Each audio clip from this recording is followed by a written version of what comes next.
Take your career to the next level. The University of South Florida, St. Petersburg is offering a master's degree in digital journalism and design. Do the entire program from home and complete it in as little as 1 year. For more information, email journalism@usf.edu or call 727-873-4544. The cost is reasonable, the experience is invaluable. From the worldwide leader in journalism, truth, and democracy, this is the Poynter Report Podcast, a joint production between the Poynter Institute and the Department of Journalism and Digital Communication at the University of South Florida, St. Petersburg. Now here's your host from the Poynter Institute, Tom Jones.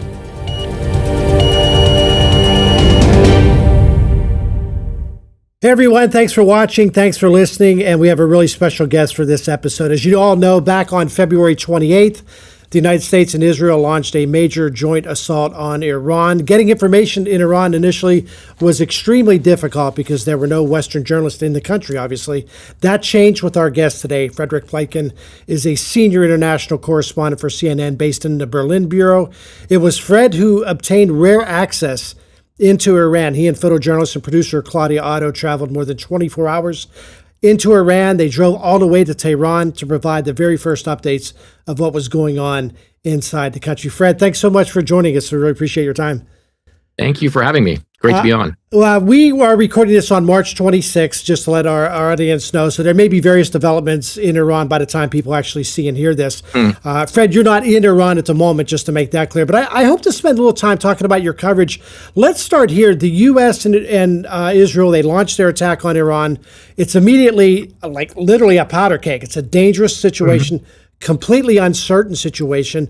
So what is it that makes you say, I need to get in there, and then how do you go about getting access in there? So when it began, we immediately tried to get there because we've been covering Iran, me and Claudia, for 11 years now. So I think I've been to Iran somewhere between 40 and 45 times already.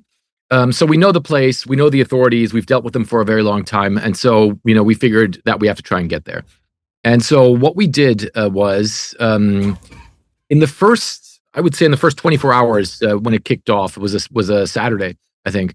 It was very difficult to reach anybody in Tehran because, I don't know if the phones were out. No one was answering their phones. Everybody was in hiding. There were obviously a lot of airstrikes going on. And then we finally managed to reach the people that we usually deal with. There's two main authorities to deal with when you're going to want to get a visa for Iran. One of them is the Culture Ministry, and the other one is the Foreign Ministry. And so we reached the officials that we normally deal with in those two ministries, and we said, I negotiated with them. I said, look, I think it would be important for us to come. They were very reluctant at the beginning because obviously they had this war situation going on. Their authorities were up in arms. There were a lot of checkpoints. It was unclear whether or not the borders were still working. There were obviously no flights. And then they said, okay, we'll give it a try. And what you have to do then is there's a website where you have to officially apply for a visa. That application then goes to your local embassy, which in our case is Berlin. I also know the guys at the Berlin embassy in the consular office. So I talked to them and I said, can you expedite this? Because they then have to send it to Tehran. And this is all as the internet's cutting in and out there. They managed to do that. And then we got approval very quickly, actually. And then we had that trip that you were just talking about and that was kind of an adventure in itself to just to get there. Yeah, I was going to ask about that. So you cross the border, and now you have it's like a half a day's drive to Tehran at that point. Right? Well, I mean, first of all, you cross the border. That was a half a day in itself. Right. So I think this was on March 4th or on March 3rd. We flew overnight from Berlin to Yerevan in Armenia. So we had to fly to Armenia, and then we had to drive all across Armenia. It's a very mountainous country, very difficult to drive through. And this was in the middle of the night. There were snowstorms and mountain passes and all these kind of things. So we drove 9 hours to the Iranian border. And then there's a border town called Norduz, which is in northern Iran. And you have to walk the last mile across the border. You have to walk from the Armenian side to the Iranian side. We're obviously lugging all of our stuff. It's a gravel road, or it's a gravel path. And we got to the Iranian side, and I went to the immigration officer, and he said, "You need to go back to Armenia. This place is closed. No foreigners are allowed in." And so then I started talking to him. I said, "Look, we have special permission from the foreign ministry." And luckily, the translator that we use, we had told him and our driver, whom we've had in Iran for 30 years now, to come to the border to pick us up. And so he was on the other side, already talking to the boss of that border post because their computer systems were all down. Right. And then they let us through. And so that, I would say, that took another about hour and a half. And then we had that 14-hour drive. And we had another thing where when we were getting closer to Tehran, we got an update that there were airstrikes going on in the west of Tehran, in the suburbs west of Tehran, which is exactly the area that we needed to go through. So we stopped in a little town and stayed there overnight. And we could already hear, the jets overhead. We could hear airstrikes. We saw some airstrikes also along the way. So you could definitely see that it was a war situation. And then we drove into Tehran. I remember watching one of your early videos, and you had stopped like at a gas station or something, and it looked fairly normal. You got a coffee, and there was plenty of supplies. Yeah, go ahead. Yeah, that was one of the first signs that it wasn't a complete breakdown of the state structure, right? So we had gone to stop at several places, not just to get gas, but to just get like coffees and go to the bathroom and stuff like that. And all of them were still working perfectly normal. And one of the signs for me was also that they didn't only have like bagged stuff like chips and everything, but they had like fresh eggs and produce, which is it's stuff you don't have laying around for several days, So obviously those supply chains were still working. The traffic was fairly normal. Actually, there was, I think there was one checkpoint right behind the border, like about a couple of miles after crossing the border. And then the next checkpoint that we encountered was not until almost the gates of Tehran. So even on those roads, there was not much in the way of heightened sort of security alerts. So that to me was a sign that, the state was still functioning. Whether or not who was in control or whether or not they were actually still in control was unclear. Right. But it was a bit more of a relaxed situation than the all order has broken down. But the thing that I found like partly terrifying, I would say, is that like you have no escort really at this point. It's not like you're embedded with anybody. You're essentially on your own. Is there as you're getting closer and closer, and you're starting to see, you're starting to hear. What's the anxiety level at that point? Yeah, so I have to say that this time I'm not necessarily. I don't like talking. I'm a tough guy and everything, but my level of concern was quite high because you knew that there was this aerial campaign going on, that they were hitting all sorts of places. One other thing that to me really brought it home was we were driving along the main highway towards Tehran from the north, from a town called Tabriz, and we stopped at a service station there. Also, it had already gotten dark, and we went to the bathroom and stuff like that. And I don't know if we drank so much coffee, I can't remember. But we then heard that a service station up the road that we just passed through had gotten hit by an airstrike. And it was unclear why they would hit a service station, whether or not there might be some security building or something close to that, because they were hitting a lot of things back then. But there you could see, it can come at any time, and you really have no control over the situation. I don't think that an escort would help in that sense. My main concern then was not, because obviously the authorities there are in a situation where they're up in arms. They're totally on guard. They're nervous. So the two things would be not to get stuck at a checkpoint for too long. You can't really not stop at checkpoints. You have to do it, not get stuck there too long, because they're obviously targets as well. And especially not get detained by the local authorities because someone doesn't like your paperwork, or they don't know your paperwork, or they don't understand why two, foreign citizens with a lot of broadcasting gear would be driving around their country in a situation where they already believe that there's a lot of spies on the ground. Sure. Those were really the main things. And then, of course, when you're driving around and you see massive airstrikes happening, then, it's a concern that you might be in the wrong place at the wrong time. But I saw you had some close calls. Did you ever have like any warnings that a strike was about to hit? There was no warnings whatsoever. The thing about Tehran is that no Iranian city has any sort of sirens or anything to tell you that, that there's an air raid alert. I think also with the stealth aircraft that the Israelis and the Americans use, they probably wouldn't even detect a lot of it. And it was just it really happened. It could happen at any point of the day, any time. It was usually several airstrikes in succession. There was no warning whatsoever. And there's also no shelter, really. You're in sometimes residential buildings. They're a bit bigger, but there's no hardened shelters underneath those. There's no bomb shelters or anything. The subway gets opened then for people to go in, but it's not that many subway stations. They have a decent subway actually in Tehran, but it's not that many of them around. And there's certainly none near where we were staying. That's what I was going to ask. How do you answered one of my questions, which was how much shelter was there, but how much are you looking around like, okay, we need to get there to get the story, but at the same time, we need to look around and find out where can we all run the time. Yeah. Well, you need to, that's one thing. Where can you run to is one thing. Obviously very difficult to ascertain with the size of the bombs that they were dropping, because if you're in the wrong place, then there's just not much left of you.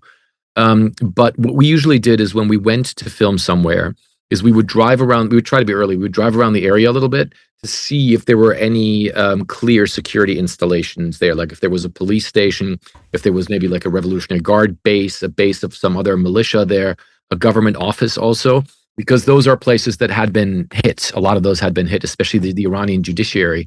And we did have, we had one incident like that where we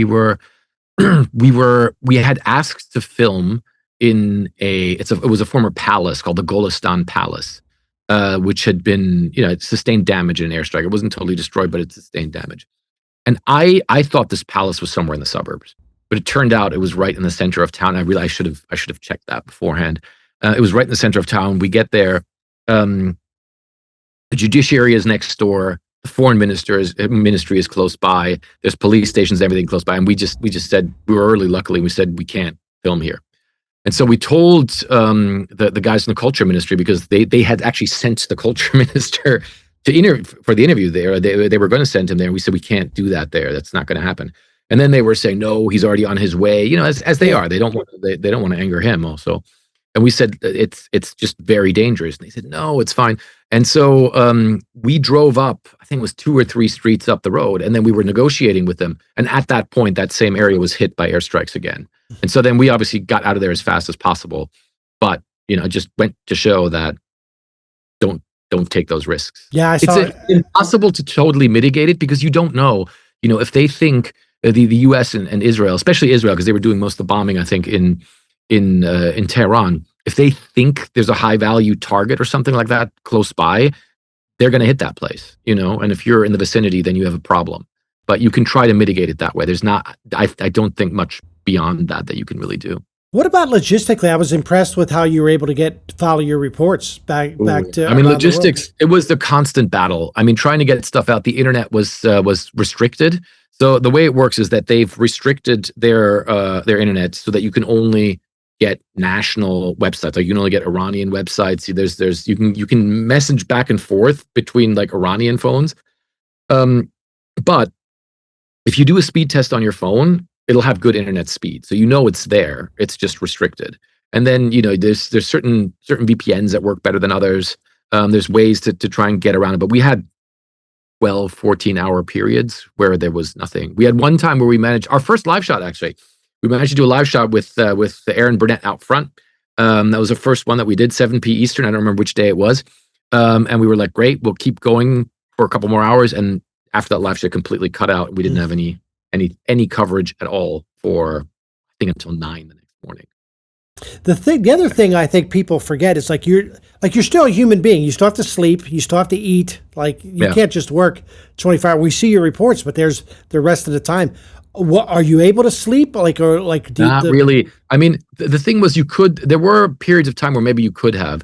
Normally, the way that the days worked was that you'd get up and then see usually what we try to do when we get up is file a morning report to get CNN into the day, right? To what's happened overnight.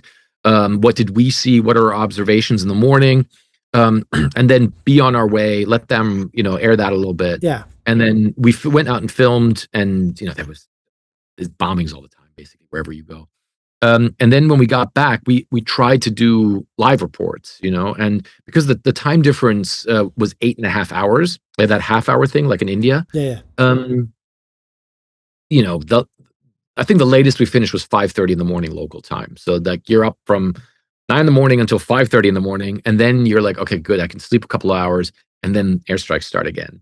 And you obviously, you hope that everything is targeted, but you never know whether, I don't know, coordinates are wrong. There might be a high value target next door or close by. I mean, it's just you can't really sleep when you.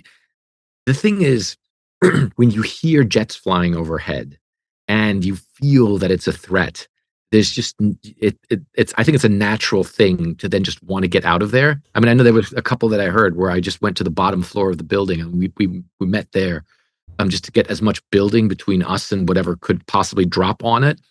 But I knew that wasn't like a foolproof thing, that wasn't necessarily like big, the ultimate protection. But you can't stay in your bed and sleep when you hear that. Are you in a hotel? Is that where you were most of the time? It's a hotel. We have a very good. It's like it's like an apartment hotel. Okay. Very nice people. We've been going there also, I would say, for like 7 years maybe. And the good thing of it's called the if anybody wants to go, it's called the Tuba Hotel. They're very, very nice people. And it's sort of in the northern part of Tehran. And the good thing about it is that you get like a little apartment. So you have like a work area, because like that when we want to edit, when we want to like whatever research stuff, and maybe just even like hang out between live shots, look after our gear, charge stuff. It's very good to have like a common area with like a kitchenette and stuff. Right. We're going to take a real quick break. Just a quick reminder, if you watch this on YouTube, give us a like and subscribe. It really helps out. When we come back, I'm going to ask Fred, what are the people in Iran thinking right now? We'll be right back. Hey, everybody. If you enjoy this podcast, can I ask you for a quick favor?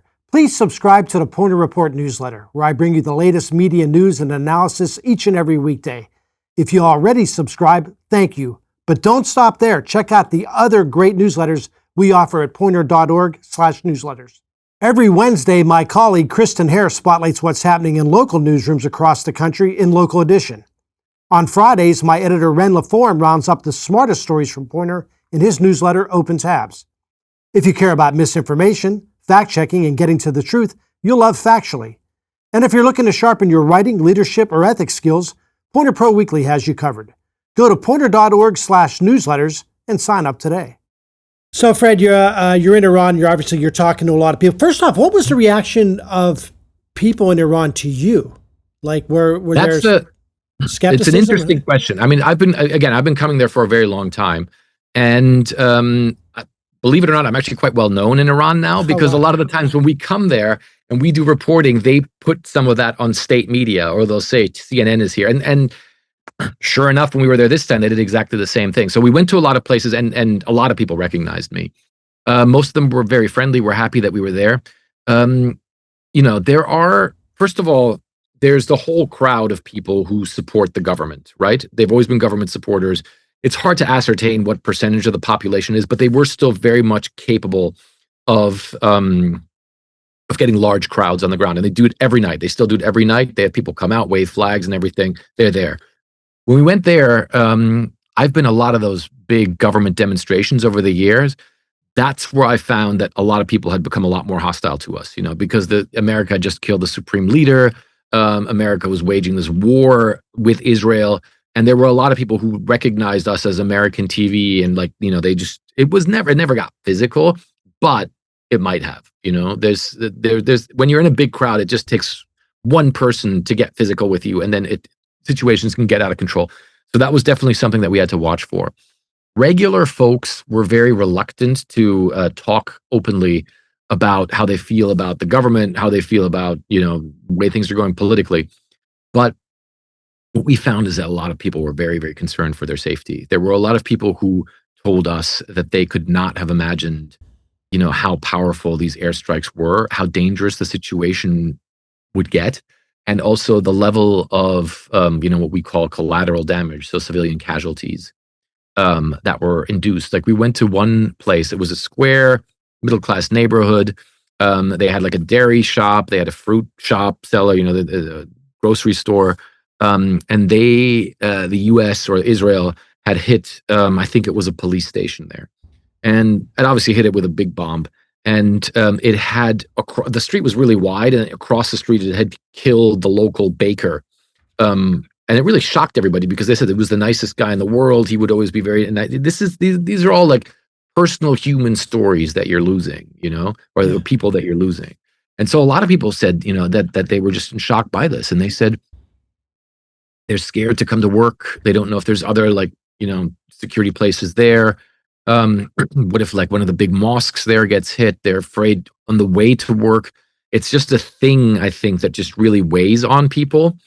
And we did also, obviously we know people there over the years who are against the government as well, and who've been quite open about that, especially after the protests in 2022, and then after the ones in January also. There was a lot of anger that had built up.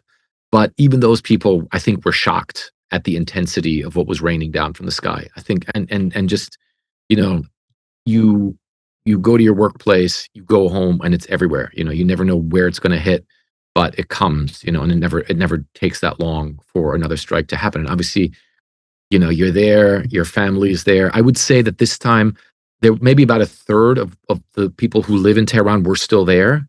There was an exodus out of the city, but not the same amount as during the 12-day war in last June.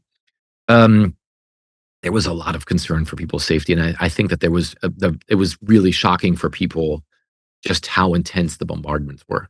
Were you given pretty much freedom to go wherever you wanted, and how much do you feel like you were being monitored while you were there? Well, first of all, I think you're monitored almost all the time in some way, shape, or form. Yeah. So normally when we go to Iran, you get the visa, and then you have to get a press accreditation. So you get this little card that says you have a press accreditation from then to then. We had that this time as well. You can go around the city. You can talk to people. If you want to get into places where you need like an accreditation, you have to ask the authorities first, and then they'll give you that or not give you that. Especially if there's like government demonstrations, they'll be like, yeah, you can come over, obviously. This time, if we wanted to go somewhere, we always had to tell them in advance. Like if we wanted to go to a market and do anything. And they said that, on the one hand, obviously it's a tightly controlled situation. But on the other hand, there were an unbelievable amount of checkpoints in the city. And they popped up out of nowhere. And if you got caught at one of those, or let's say you went to the Grand Bazaar, right, in central Tehran, and there was guys who didn't know you were coming, they didn't feel that they'd been notified. There's so many different security forces there also that not necessarily coordinate with one another. You might get caught up and be stuck in a police station for 2-3 hours. And that's not a risk that I was willing to that I wanted to take there, with those places being targeted, you in the hands of the security forces. That's just not good. And so that was definitely something we wanted to avoid. And you had, just to be clear, because I know there were some questions about it, you guys had total editorial control over everything you Absolutely. did, right? Yeah. We had total editorial control. I mean, obviously, if if they didn't like something, then they would be like, oh, but you guys said this and that. And then you have to tell them, it is what it is. Right. What are you going to do about it, Right. Just two quick things before I let you go. I really appreciate your time again. You've been in other war zones before. Many, yes. This is different or similar? Yeah. This is different. They're all different. First of all, they're all different, right? If you looked at, I spent a lot of time for us in Iraq during the insurgency, and that was different in that there you would have sneak attacks, you would have booby traps, you would have bombs, roadside bombs, all of a sudden people shooting and stuff like that. But it wasn't nearly as intense as some of the other wars. It would be like there might be a firefight or something, but that was mostly if you were on an embed. Ukraine is very intense, but Ukraine is also one of those places where it's intense when you're at the front line. If you get behind the front lines, by 20, 30 miles, you try to sleep or something away from the front lines, you're usually pretty safe. If you take like precautions, you check whether or not there's soldiers staying in the hotel that you want to stay in and maybe choose another one. But you can get away from it, there's quiet. You can you can relax a little bit. You couldn't do that here. You know that the bombings are targeted. They're all GPS drop bombs or whatever, Tomahawk missiles, whatever they have. But if you're in the vicinity of something that gets hit, the likelihood of you getting badly hurt or even killed is high. And there were other things as well. One of the things that I've never dealt with personally is we were on the ground when I think it was the Israelis hit 3 oil storage facilities, and there was these thick black clouds coming out over this night sky, and then I woke up the next morning, and it was raining, and so I saw the whole sky was black, and so I went out and I recorded a video and about how it was raining down. Right, the soot was raining, oil was in the water, and you could see it, like it was all black. The surfaces were all black. And after that, my lung felt really heavy, and I got a really bad headache. And so I was like, those are things where I should have worn a mask immediately, but not prepared for something like that to happen. You can't. You prepare for it, and we all get great training and everything. But I mean, I could never have imagined a situation like that being that way. So it was very different. But the thing that I think stuck with us the most was the attrition on yourself of never being able to shut off, never being in a place where you feel completely safe and being able to sleep. I lied. I have one more question. Could you just? Sure, you can ask many. Yeah. Does it have a lasting effect on you? Like when you leave, does it stay with you or? It stays with you for a while. I mean, I've been in a lot of places, and I have to admit, everything that I've done stays with me. And this is a whole different podcast about the lasting effects of having witnessed a lot of trauma, having been close to trauma. It does have an effect on you, and of course, I mean, I always tell people every person that I've seen who was killed, I still remember them, and they're always with you, and they always come back and speak to you, and I think it's a good thing because it shows that you're alive and you care for those people. And I always say that if I would give anybody everything that I own if one of those people could be alive again, every person that I've ever seen. And so it does have an effect, and it's an important question. I think you can deal with it in a way that it destroys you. You can deal with it in a way that it makes you stronger, and I hope I'm doing it in a way that it makes me stronger. This has immediate effects in that you get out and you're at an international airport and you're like, oh my God, because you hear jet noises, right? And so you feel that was a threat just before. And those kind of things, you just get a little more iffy when you hear something drop, because you're used to the explosions. So it takes a little while to get reintegrated again, I would say. And I think that you can't completely shut off immediately after getting out of those places because you're still so plugged into the story that, it takes a bit of winding down. That's why I'm it's the last thing. It's like I said, we're recording this on March 26th, so a lot could change in by the hour. Any idea how this ends or when? I think that at some point, one would hope that there would be a negotiated solution. I think the Trump administration realizes that it's gotten into something that was by far not as easy as they thought. I think that the Iranians managed to reconstitute their power structure. They feel that they're in a better position now, and that all of their surface, what you would think military on the top is all destroyed. They know they can't stop the Americans and the Israelis from bombing them, but they can still project power into the region. They can close the Strait of Hormuz. They can fire missiles back. Their command and control structure is still functioning. And they know that with every day, the position of the U.S. becomes more difficult as oil prices rise, as the Middle East is in turmoil, as their allies in the Middle East, say this needs to end. And so I think that both sides, what they want out of this, and they're probably pretty far away on how to get there, is they want an agreement to end the conflict between the U.S. and Iran. But the way to do that is see if they do it, see if they make it. Fred, terrific work. Thanks so much for sharing your story with us. Thank you for having me. Hey, thanks everybody for watching and listening. Also, you can remind you 4 seasons of the Poynter Report podcast available to you anytime. You can watch seasons 3 and 4 on YouTube and listen to any season on Apple, Google, Spotify. Check out past episodes with people such as Jen Psaki, Chuck Todd, Tom Yamas, many more. We have an episode every 2 weeks. I'm Tom Jones. Thanks again. Thank you for listening. The views and opinions of this episode's guest and the host are not associated with nor reflect those of the University of South Florida. The podcast is produced by the Department of Journalism and Digital Communication at the University of South Florida, St. Petersburg. Executive producers are Elliot Weiser and Ren LaForme. Our producers are Tom Jones and Carolina Raboni. Production assistant is Ariel Makis. And our director is Christopher Campbell. And a special thank you to Neil Brown and Dr. Mark Walters.